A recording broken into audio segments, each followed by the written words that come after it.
Hello friends, എല്ലാവർക്കും good morning. അപ്പൊ ചെമ്പനീർ പൂവിന്റെ ഇന്നത്തെ സൂപ്പർ ഹിറ്റ് വിശേഷത്തിലേക്ക് എല്ലാവർക്കും സ്വാഗതം. അങ്ങനെ നമ്മുടെ ചന്ദ്ര വക്കീലിന്റെ മുന്നിലെത്തിരിക്കുക. ആ സമയത്ത് വാ വന്നിരിക്കൂ എന്ന് പറയാണ്. എന്താ വന്നത് എന്ന് ചോദിച്ചപ്പോൾ ഡിവോഴ്സ് വേണം സാറേ. ഡിവോഴ്സോ? ഈ പ്രായത്തിലോ? അല്ല, നിങ്ങൾ എത്ര വർഷം ദാമ്പത്യ ജീവിതം തുടങ്ങിയിട്ട് ഇപ്പോഴാണ് നിങ്ങൾക്ക് ഡിവോഴ്സ് ചെയ്യാനായിട്ട് തോന്നിയത്?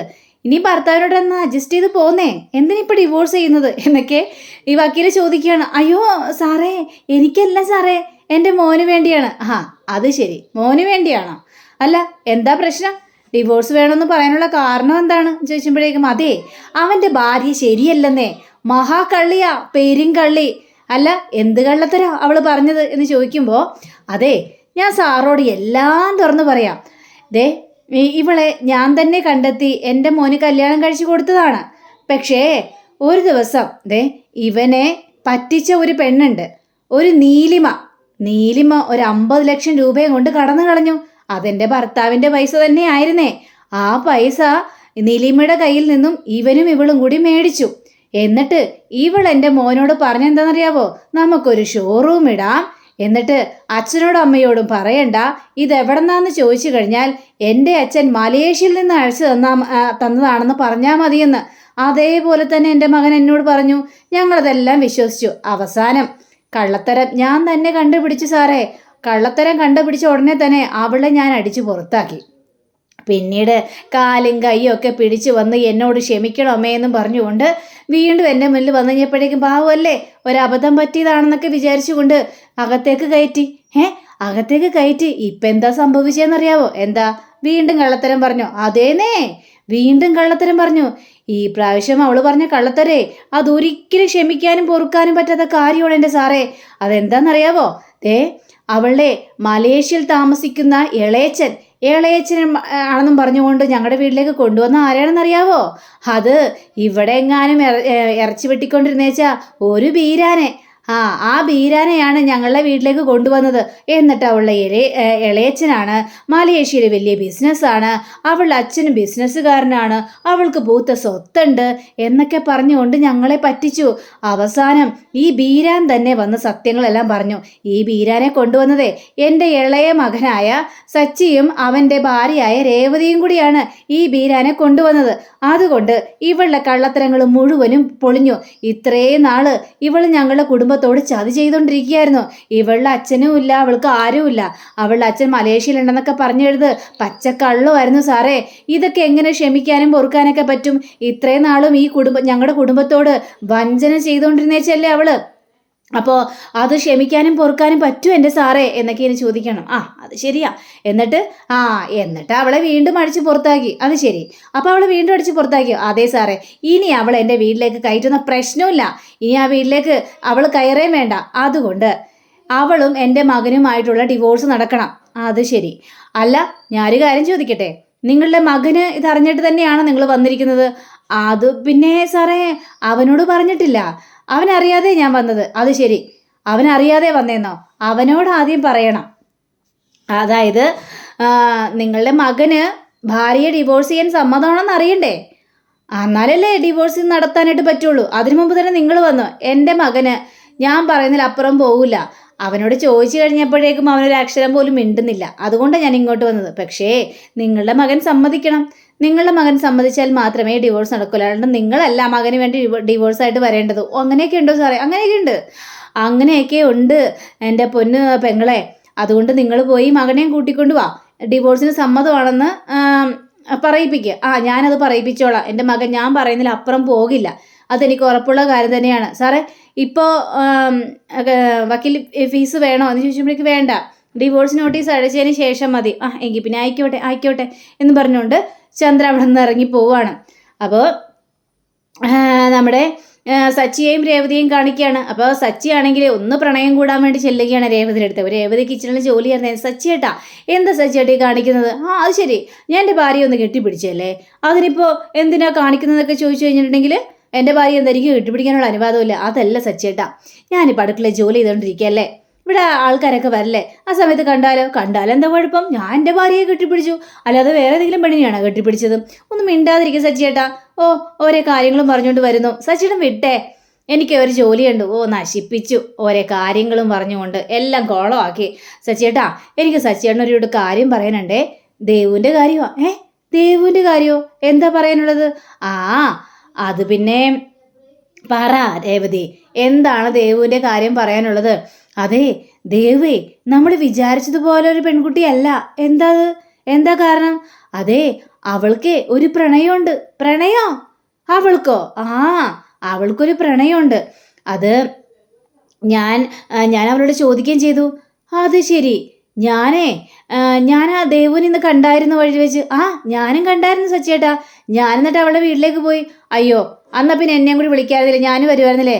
അതിനു വേണ്ടിയൊന്നും അല്ല, ഞാൻ ഈ പ്രണയത്തിൻ്റെ കാര്യത്തെക്കുറിച്ച് ചോദിക്കാൻ വേണ്ടിയാണ് പോയത്. അപ്പോൾ അവൾ സമ്മതിക്കുകയും ചെയ്തു അവൾക്ക് പ്രണയമുണ്ടെന്ന്. ഞാൻ ഇത് സമ്മതിക്കില്ല രേവതി. അങ്ങനെയാണെങ്കിൽ അത് പൊളിച്ചെടുക്കണം. അതിന് ഞാൻ സമ്മതിക്കുന്ന പ്രശ്നമില്ല. സച്ചിയേട്ടാ, ഇതാ പറയുന്നത്. സച്ചിനോടൊന്നും പറയാൻ പറ്റില്ല. അപ്പോഴേക്കും എടുത്തു ചാടി എന്തെങ്കിലും ഓരോ കാര്യങ്ങൾ ചെയ്തു കൂട്ടിക്കോളും. സച്ചിയേട്ടാ, അവൾക്ക് പ്രണയമുണ്ടെന്ന് പറഞ്ഞത് സത്യം തന്നെയാ. പക്ഷേ സച്ചിയേട്ടൻ ഇങ്ങനെയൊക്കെ പെരുമാറുന്നത്? മാതാപിതാക്കളെല്ലാം മറന്നുകൊണ്ടാണ് അവൾ പ്രണയിക്കാനായിട്ട് പോയത്. ഇതാ പറഞ്ഞത്. ഇത്രയും നാൾ നോക്കി വളർത്തിയ മാതാപിതാക്കളെല്ലാം തള്ളിക്കളയും, എന്നിട്ട് ഏതോ ഒരുത്തിൻ്റെ ഒപ്പം സുഖമായിട്ട് ജീവിക്കും. സച്ചിയേട്ടൻ അങ്ങനെയൊന്നും അല്ല. ദേവു അങ്ങനെയുള്ളൊരു കുട്ടിയല്ലല്ലോ. ദേവു അവരുടെ വീട്ടിൽ പോയിരുന്നു, എന്നിട്ട് അവരോട് സംസാരിക്കുകയും ചെയ്തു. അത്രത്തോളം എത്തിയ കാര്യങ്ങളെല്ലാം. ദേവുവിനെ കുറിച്ച് ഞാൻ ഇങ്ങനെയൊന്നും വിചാരിച്ചില്ല സച്ചിയേട്ടാ. സച്ചിയേട്ടന് നേരത്തെ പ്രണയത്തോട് വിരോധമാണെന്നൊക്കെ എനിക്ക് നന്നായിട്ട് തന്നെ അറിയാം. പക്ഷേ ഇത് ദേവുവിൻ്റെ കാര്യമല്ലേ സച്ചിയേട്ടാ? പ്രണയിക്കുന്നത് കൊണ്ട് എന്താ തെറ്റ്? പ്രണയിക്കുന്നത് കൊണ്ടൊന്നും തെറ്റുന്നില്ല. അതുകൊണ്ടാണല്ലോ വർഷയുടെയും ശ്രീകാന്തിൻ്റെയും കല്യാണം നീ നടത്തി കൊടുത്തത്. അനാവശ്യം പറയരുത് കേട്ടോ.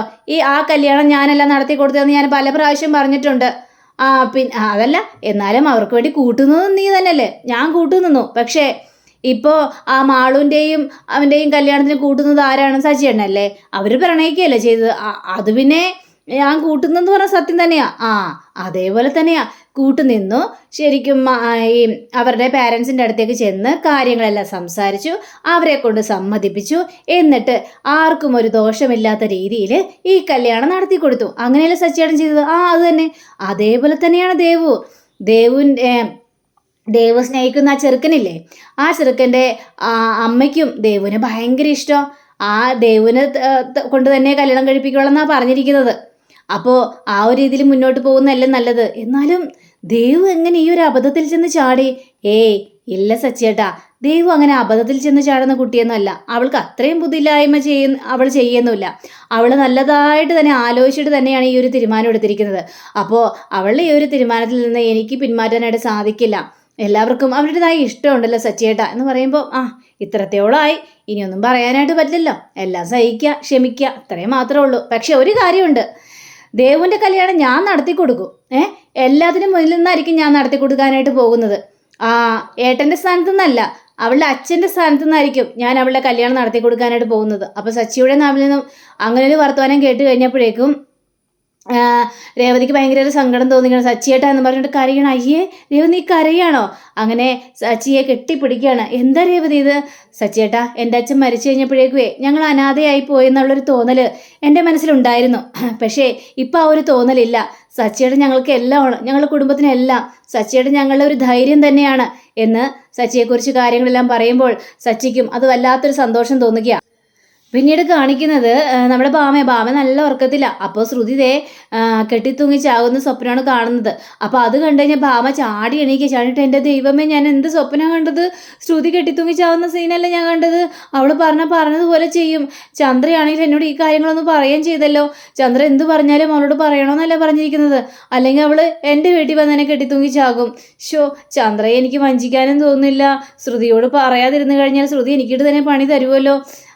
ഏതായാലും ചന്ദ്രയെ മറന്നേക്കാം, ശ്രുതിയോട് സത്യങ്ങളെല്ലാം തുറന്നു പറയാം എന്ന് ചിന്തിച്ചുകൊണ്ട് ഭാമ നേരെ ശ്രുതിയെ വിളിക്കുക. അപ്പോൾ ശ്രുതി ഫോൺ എടുക്കുകയാണ്. ദൈവമേ, ഇതെന്താണ് ഈ സമയത്ത് ഭാമാൻ്റെ വിളിക്കുന്നത്? എന്നാലും നോക്കാം എന്ന് വെച്ചാൽ എന്താ ആൻറ്റി എന്താ വിളിച്ചത്? അതെ ശ്രുതിയോടൊരു കാര്യം പറയാൻ വേണ്ടിയാണ് ഞാൻ വിളിച്ചത്. ഇന്ന് ചന്ദ്ര എന്നെ കാണാൻ വേണ്ടി വന്നിരുന്നു. ചന്ദ്രയുടെ മനസ്സിലിപ്പോൾ ഞാൻ അറിഞ്ഞു. അതെ, നിങ്ങൾ രണ്ടുപേരും ഡിവോഴ്സ് ചെയ്യിപ്പിക്കാനാ ചന്ദ്ര തീരുമാനിച്ചിരിക്കുന്നത്. ഡിവോഴ്സോ? അതെ, അതേ ശ്രുതി, ഡിവോഴ്സ് ചെയ്യിപ്പിക്കാൻ വേണ്ടിയാണ് തീരുമാനിച്ചിരിക്കുന്നത്. ചന്ദ്ര ഇന്ന് പോയി വക്കീലിനെ കണ്ടുവരുന്നു അത്രേ. ഇത് കേട്ട് കഴിഞ്ഞപ്പോഴേക്കും ശ്രുതി ആകെ ഞെട്ടിപ്പോണ്. ആൻറ്റി പറയുമ്പോഴും സത്യം തന്നെയാ. അതെ, ഞാൻ പറയുന്നത് സത്യം തന്നെയാണ് ശ്രുതി. നീ അബദ്ധമൊന്നും കാണിക്കല്ലേ, അബദ്ധമൊന്നും കാണിക്കല്ലേ കേട്ടോ. എന്താണെങ്കിലും നമുക്ക് പരിഹാരം ഉണ്ടാക്കാം. നീ ഏതായാലും അവരോട് സംസാരിക്കുക. എന്നിട്ട് എങ്ങനെയെങ്കിലും ഈ ഡിവോഴ്സിൽ നിന്ന് പിന്തിരിപ്പിക്കാനായിട്ട് നോക്ക്. എന്നാലൊരു വഴിയുള്ളൂ. ശരി ആൻറ്റി. അതെ, ഞാൻ പറഞ്ഞാന്ന് ആരോടും പറയല്ലേ. ഇല്ല ആൻറ്റി, ഞാൻ പറയില്ല എന്ന് വിചാരിച്ച്. അപ്പോൾ ഈ ശ്രുതിയാണെങ്കിൽ ആഹാ അത് ശരി, അപ്പം എന്നെയും ശ്രുതിയെയും ഡിവോഴ്സ് ചെയ്യിപ്പിക്കാനാണ് ആൻറ്റിയുടെ തീരുമാനം അല്ലേ. എങ്കിൽ പിന്നെ ഷോറൂമിൽ പോയി അവനെ തന്നെ കാണണമല്ലോ. അവനൊന്ന് വിളിച്ചു നോക്കാം. വിളിച്ചു നോക്കി കഴിഞ്ഞപ്പോഴേക്കും ഫോൺ സ്വിച്ച് ഓഫ് ആണ്. എന്തായാലും ഞാൻ അവനെ പോയി രാവിലെ തന്നെ കാണും. അങ്ങനെ പിറ്റേ ദിവസം രാവിലെ ആയിരിക്കുകയാണ്. നമ്മുടെ ശ്രുതിയാണെങ്കിൽ ഷോറൂമിൽ നല്ല ജോലി തിരക്കുക. ആ സമയത്ത് ശ്രുതി ഓടി ചെല്ലുകയാണ്. ശ്രുതി എന്ന് പറഞ്ഞിട്ടുണ്ട്, നീ എന്തിനും ഇങ്ങോട്ട് കയറി വന്നത്? ഇറങ്ങിപ്പോയിക്കണ്ടേ, നീ ഇവിടെ വരാൻ നിനക്കൊരു അധികാരമില്ല. നീ പോകാൻ നോക്ക്. ഞാൻ പോകുന്നില്ല. ഞാൻ പറയാനുള്ള കാര്യങ്ങളെല്ലാം പറഞ്ഞിട്ടേ ഞാൻ പോകുന്നുള്ളൂ ശ്രുതി. നിങ്ങളുടെ മനസ്സിലിപ്പോൾ എന്താ, എന്നെ ഡിവോഴ്സ് ചെയ്യാനാണോ? എന്തൊക്കെയാ പറയുന്നത് ശ്രുതി? ഡിവോഴ്സ് ചെയ്യാനോ? അതെ, ശ്രുതിക്ക് എന്നെ ഡിവോഴ്സ് ചെയ്യണോ അല്ലേ? എന്നെ വേണ്ടല്ലേ നിങ്ങൾക്ക് എന്ന് ചോദിച്ചപ്പോഴേക്കും, ദേ ശ്രുതി, എനിക്ക് നിന്നോട് അരിശമൊക്കെ ഉണ്ട്. നീ എന്നോട് ചെയ്തതിന് എനിക്ക് നിന്നോട് തീരാത്ത അരിശമുണ്ട് എന്ന് വിചാരിച്ച് ഡിവോഴ്സിൻ്റെ കാര്യത്തെക്കുറിച്ച് ഞാനിപ്പോൾ ഏതായാലും ചിന്തിച്ചിട്ടില്ല. ആ ഒരു ചിന്ത എൻ്റെ മനസ്സിലേ ഇല്ല. നീ ചുമ്മാ പ്രശ്നം ഉണ്ടാക്കാതെ പോകാൻ നോക്ക് ശ്രുതി എന്ന് പറഞ്ഞപ്പോഴേക്കും, പിന്നെ എന്തിനാ ഇന്ന് ശ്രുതിയും ശ്രുതിയുടെ അമ്മയും കൂടി വക്കീലിനെ കാണാനായിട്ട് പോയത്? വക്കീലിനെ കാണാനോ? ഞാനോ? അതെ, വക്കീലിനെ കാണാനായിട്ട് പോയി. ആരെ ഈ കാര്യങ്ങൾ പറഞ്ഞത്? അതാരെങ്കിലും ആവട്ടെ, ഞാൻ പറയണ സത്യം തന്നെയല്ലേ. ശ്രുതി ഇന്ന് ശ്രുതിയും അമ്മയും കൂടി വക്കീലിനെ കാണാനായിട്ട് പോയില്ലേ? ഞങ്ങളൊരു വക്കീലിനെയും കാണാനായിട്ട് പോയിട്ടില്ല. മനസ്സിലായല്ലോ? പിന്നെ ഇതാരാ നിന്നോട് പറഞ്ഞത്? സച്ചിയും രേവതി ആയിരിക്കും.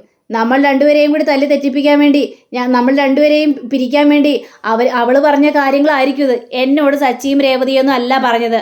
ഇത് വേറൊരാളാണ് എന്നോട് പറഞ്ഞത്. നിങ്ങളെ എന്ത് പ്ലാൻ ചെയ്താലും ആ നിമിഷം ഞാനതെല്ലാം അറിയും. അറിയില്ലെന്ന് വിചാരിച്ച് സമാധാനത്തോടെ ഇരിക്കേണ്ട ആവശ്യമൊന്നുമില്ല. പിന്നെ ആരാ പറഞ്ഞത്? അപ്പോൾ ശ്രുതി കാണാൻ പോയിട്ടില്ലെന്നാണോ പറയുന്നത്? അതെ, ഞാൻ വക്കീലിനെ കാണാൻ പോയിട്ടില്ല. എങ്കിലേ ശ്രുതിയുടെ അമ്മയായിരിക്കും വക്കീലിനെ കാണാൻ വേണ്ടി പോയത്. നമ്മളെ രണ്ടുപേരെയും കൂടി പിരിപ്പിക്കാൻ വേണ്ടി. അമ്മ പറയുന്നത് കാര്യങ്ങൾ മാത്രമല്ലേ ശ്രുതി അനുസരിക്കുള്ളൂ. അതുകൊണ്ട് തന്നെ ശ്രുതിയുടെ താല്പര്യം അന്വേഷിച്ചില്ല. അങ്ങനെ ശ്രുതിയെ മറന്നുകൊണ്ടാ അമ്മ പോയി വക്കീലിനെ കണ്ടതും ഡിവോഴ്സിന് ആവശ്യപ്പെട്ടതും. എൻ്റെ അമ്മയെക്കുറിച്ച് അനാവശ്യങ്ങൾ പറയരുതേ. ഞാനൊരു അനാവശ്യം പറഞ്ഞതല്ല, കേട്ട കാര്യം പറഞ്ഞ. വേണമെങ്കിൽ ചോദിച്ചു നോക്കിക്കോ. ഞാൻ ചോദിക്കുന്നുണ്ട് അമ്മയോട്. ഈ സമയം തന്നെ സച്ചിയെയും രേവതിയെയും കാണിക്കുക. അപ്പോൾ അവർ രണ്ടുപേരും കൂടി ഇങ്ങനെ ഒരേ കാര്യങ്ങളും പറഞ്ഞുകൊണ്ടിരിക്കുന്ന സമയത്താണ് ശ്രുതി ഓടിക്കതച്ച് വരുന്നതാണ്. അമ്മ എന്ത് പരിപാടിയാണ് അമ്മയെ കാണിച്ചത്? അപ്പോൾ രവിയാണെങ്കിൽ ഇതെന്ത് പരിപാടിയാണ്? നിങ്ങൾക്ക് എന്തൊക്കെയോ രഹസ്യം ഉണ്ടെന്ന് തോന്നല്ലോ. അച്ഛാ, അതങ്ങനെയാണല്ലോ. രണ്ടുപേരും ഒരേ കാര്യങ്ങൾ ആരും കാണാതെയൊക്കെ ചെയ്തു കൂട്ടും. അതിനുശേഷം പിടിക്കപ്പെടുമ്പോൾ അയ്യോ രവിയേട്ടാ, അയ്യോ അച്ഛ എന്നൊക്കെ പറഞ്ഞുകൊണ്ട് അച്ഛൻ്റെ കാല് പിടിക്കാൻ വേണ്ടി വരും. അപ്പോൾ ചന്ദ്രയാണെങ്കിൽ എടാ നീ മിണ്ടാതിരിക്കടാ, ഞങ്ങളുടെ ഇടയിൽ അങ്ങനെ ഒരു രഹസ്യവും ഇല്ല എന്നൊക്കെ പറയാം. അപ്പോൾ എന്താണ് നിനക്ക് ചോദിക്കാനുള്ളത്? അമ്മ ഇന്ന് വക്കീലിനെ കാണാനായിട്ട് പോയിരുന്നോ എന്ന് ചോദിക്കുകയാണ്. ഞാൻ വക്കീലിനെ കാണാൻ പോയ കാര്യം നിനക്ക് എങ്ങനെ അറിയാം? എന്നോട് പറഞ്ഞത് ശ്രുതിയാണ്. ശ്രുതിയോ? അത് ശരി. അപ്പം നീയും ശ്രുതിയും കൂടി തമ്മിൽ വിളിക്കുന്നുണ്ടല്ലേ? പറയടാ, സത്യം പറയടാ. എൻ്റെ പൊന്നമ്മ, ഞാൻ ശ്രുതിയെ വിളിച്ചൊന്നും അല്ല. ശ്രുതി ഇന്ന് ഷോറൂമിലേക്ക് വന്നായിരുന്നു. അവളെ അങ്ങോട്ട് അടുപ്പിക്കരുതെന്ന് നിന്നോട് ഞാൻ പല പ്രാവശ്യം പറഞ്ഞിട്ടില്ലേ? പിന്നെ എന്തിനാ അവളെ ഇതിലൊക്കെ കയറ്റിയത് എന്ന് ചോദിച്ചു കഴിഞ്ഞപ്പോഴേക്കും, അമ്മ ഞാൻ ചോദിച്ചതിന് മറുപടി പറ. ഡിവോഴ്സിന് വേണ്ടി അമ്മ ഒരുങ്ങിയോന്നാണ് ഞാൻ ചോദിച്ചത്. അപ്പോഴേക്കും അമ്മയുടെ നോട്ടം കണ്ടില്ലേ? ഒരുങ്ങിയിട്ടുണ്ടാ. അമ്മ തന്നെ പോയി വക്കീലിനെ കണ്ടത്. പിന്നെ നീ എന്താ വിചാരിച്ചത്? എന്തിനാ അമ്മ വക്കീലിനെ കണ്ടത്? എന്താണ് ഞാൻ വക്കീലിനെ കണ്ടാൽ ഇനി ഈ കുടുംബത്തിലേക്ക് അവളെ കയറ്റില്ലെന്ന് ഞാൻ പറഞ്ഞല്ലേ? അതെ, ഞാൻ വക്കീലിനെ കണ്ടായിരുന്നു ഡിവോഴ്സിന് വേണ്ടി. നീയും അവളുമായിട്ടുള്ള ഡിവോഴ്സ് നടത്താൻ തന്നെയാണ് ഞാൻ തീരുമാനിച്ചിരിക്കുന്നത്. ഇത് കേട്ട ശ്രുതി ഒന്ന് ഞെട്ടിപ്പോവാ. അപ്പോൾ അങ്ങനെയും കാണിച്ചുകൊണ്ടാണ് നമ്മുടെ ഇന്നത്തെ റിവ്യൂടെ അവസാനിച്ചിരിക്കുന്നത്. അടുത്ത റിവ്യൂവിനെ കാത്തിരിക്കുക, സബ്സ്ക്രൈബ് ചെയ്യുക. എല്ലാവർക്കും നല്ലൊരു ദിനം ആശംസിച്ചുകൊണ്ട് തന്നെ നമസ്കാരം. Thank you. ബൈ.